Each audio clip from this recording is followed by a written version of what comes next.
ایک پروگرام کا چھوٹا سا کلپ چلانا چاہتی ہوں. آپ کو یاد ہوگا جب الیکشن سے 2-3 دن پہلے میں کراچی آئی تھی تو میں نے آپ کے حلقے یعنی 245 میں آ کر کوریج کی تھی سارے علاقے کی. تب آپ نے کچھ بات کی تھی ان کوارٹرز کے حوالے سے. وہ کیا تھی ذرا میں اپنے ناظرین کو دکھانا چاہتی ہوں. پلیز ذرا پلے کیجئے. NA245 کے جو ایشوز ہیں ان میں پہلا مسئلہ ہے لیز. ہمارے علاقے میں 4,70,000 ووٹر ہیں. 2,15,000 جو ہے جس کو لیز نہیں ملی ہے. Martin quarter, Clayton quarter, Jamshed quarter, Pakistan quarter, یہ وہ لوگ ہیں جو ہجرت کر کے آئے تھے. ان کو لیز نہیں ملی ہے. ہم ان کو لیز دلانے جا رہے ہیں انشاءاللہ. 24 تاریخ کو گھر خالی کرنے کو کہہ دیا تھا ان سب کو. اچھا. میں نے اسٹیٹ آفیسر سے بات کر کے، کیونکہ اسٹیٹ آفس نے ان کے خلاف پٹیشن کی تھی، اسٹیٹ آفس سے بات کر کے میں نے ان سے کہا، ریکویسٹ کی کہ آپ ہمیں اضافی وقت دے دیں. میں 24 سے خالی، اگر خالی ہوں گے تو میں بلڈوزر کے سامنے کھڑا ہو جاؤں گا. مارٹن کوارٹر والوں، کلیٹن کوارٹر والوں، جمشید کوارٹر والوں اور پاکستان کوارٹر والوں، عمران نے تمہارے گھر تم کو واپس دلانے کا وعدہ کر لیا ہے. ڈاکٹر صاحب ووٹ بھی مل گئے، لوگوں نے اعتبار کیا، لیکن اب رکاوٹ کیا ہے؟ کیوں لوگوں کو ان کے یہ حقوق نہیں مل رہے ہیں؟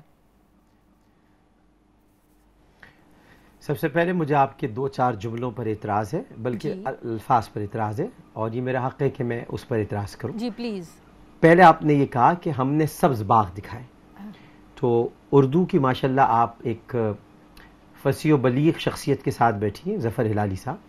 سبز باغ دکھانے کا مطلب یہ ہوتا ہے کہ کسی وعدے کو تکمیل تک نہ پہنچانا. جبکہ ابھی آپ خود کہہ چکی ہیں کہ ایک اجلاس ہوا، کمیٹی بنی، اور ابھی کوئی حل نکلا نہیں ہے. جب تک کوئی حل نہ نکلے کسی چیز کا تو اسے کہتے ہیں سبز باغ دکھا کر. تو یہ اب ان کے وہاں کے عوام کو کون سمجھائے ڈاکٹر صاحب؟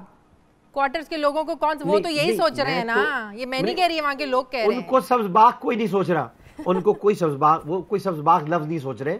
یہ باغ کا لفظ، سبز باغ کا لفظ آپ انہیں دماغ میں ڈال رہی ہیں. تو یہ کم از کم انسان کو اپنی غلطی مان لینی چاہیے. تو جو بات ہے، اب اصل میں بات جو بنیادی ہے، آپ کی معلومات بھی ناقص ہے تو میں آپ کو معلومات میں آپ کی اضافہ کر دوں. جی پلیز. اجلاس ایک نہیں ہوا ہے. گورنر سندھ کی صدارت میں 5 اجلاس ہو چکے ہیں. اچھا. کتنے؟ 5، جن میں سے آپ کے پاس صرف ایک اجلاس کی تفصیلات ہے. اچھا. مجھے ابھی 3 دن پہلے دل کی تکلیف تھی، اس کے باوجود ایک اجلاس گورنر ہاؤس میں رکھا گیا جس کی صدارت عمران اسماعیل صاحب نے کی تھی، اور وفاقی وزیر ہاؤسنگ جناب چیمہ صاحب تشریف لائے تھے. اس میں بھی میں گیا تھا، اور اس اجلاس میں ہم نے تقریباً سارا فارمولہ طے کر لیا ہے.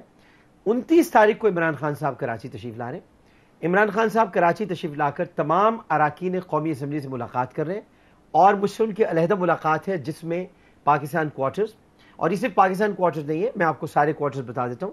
پاکستان کوارٹرز ہے، کلیٹن کوارٹرز ہے، جمشید کوارٹرز ہے، جمشید کوارٹر ایسٹ ہے، ویسٹ ہے، مارٹن کوارٹرز ہیں. یہ سارے کوارٹرز ہیں. یہ میں آپ کے پروگرام میں آن ریکارڈ کہہ رہا ہوں. اس سے بڑھ کر میں کوئی بات اور کہہ نہیں سکتا، اور آپ کو بھی سننی نہیں چاہیے اس سے بڑھ کر بات، کہ اگر ان کے گھر ان کو نہیں ملے، یا یہ جہاں رہتے ہیں ان کو یہ گھر نہیں دیے گئے، تو عامر لیاقت حسین قومی اسمبلی کا ممبر نہیں رہے گا. اچھا، تو یہ مسئلہ پھر کب تک حل ہو جائے گا اور کتنا ٹائم لگے گا؟ ظاہر ہے ان لوگوں کے تو چونکہ یہ گھر کا معاملہ ہے، ایک تلوار لٹک رہی ہے نا. ظاہر ہے انہوں نے اب اس پہ پیسہ بھی بہت لگایا ہے، تلوار لٹک رہی ہے، تلوار لٹک رہی ہے. لیکن اس پہ جو سب سے اچھی بات ہے وہ یہ بات ہے کہ گھر خالی نہیں کرائے گئے. کئی مرتبہ یہ کوشش ضرور کی گئی لیکن گھر خالی نہیں کرائے گئے. اس میں ہمیں سپریم کورٹ نے ہمیں بہت اس میں مارجن دیا. ان کا میں شکریہ ادا کرتا ہوں عدالت عظمیٰ کا، جنہوں نے ہمیں 3 مہینے کا وقت بھی دیا، اور اس لیے دیا کہ ہم اس کو پوری طرح سے اس کو پلان کر لیں. پلان ہو چکا ہے، لیکن یہ کسی بلڈر مافیا کو نہیں دیا جائے گا. یہ میں آپ کو بتا دینا چاہتا ہوں. جو کچھ بھی ہوگا سرکاری اسکیم کے تحت ہوگا، جو کچھ بھی ہوگا حکومتی پالیسی کے تحت ہوگا. کوئی بے گھر نہیں ہوگا، اس کو وہیں پر گھر دیا جائے گا.